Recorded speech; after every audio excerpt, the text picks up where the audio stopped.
Ito parang noon, long press lang tong power button.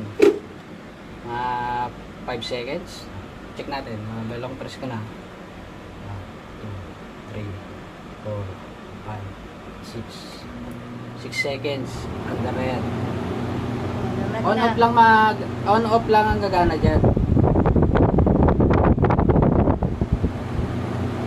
Hindi na mapindot. On off lang. Hindi na siya malilipat. Hindi na.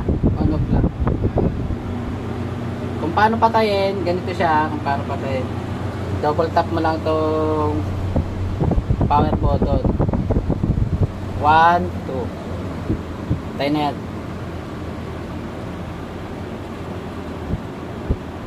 Shutdown yun. Okay, shutdown na. Tapos pag on mo, ganun ulit. Long press mo lang to. 6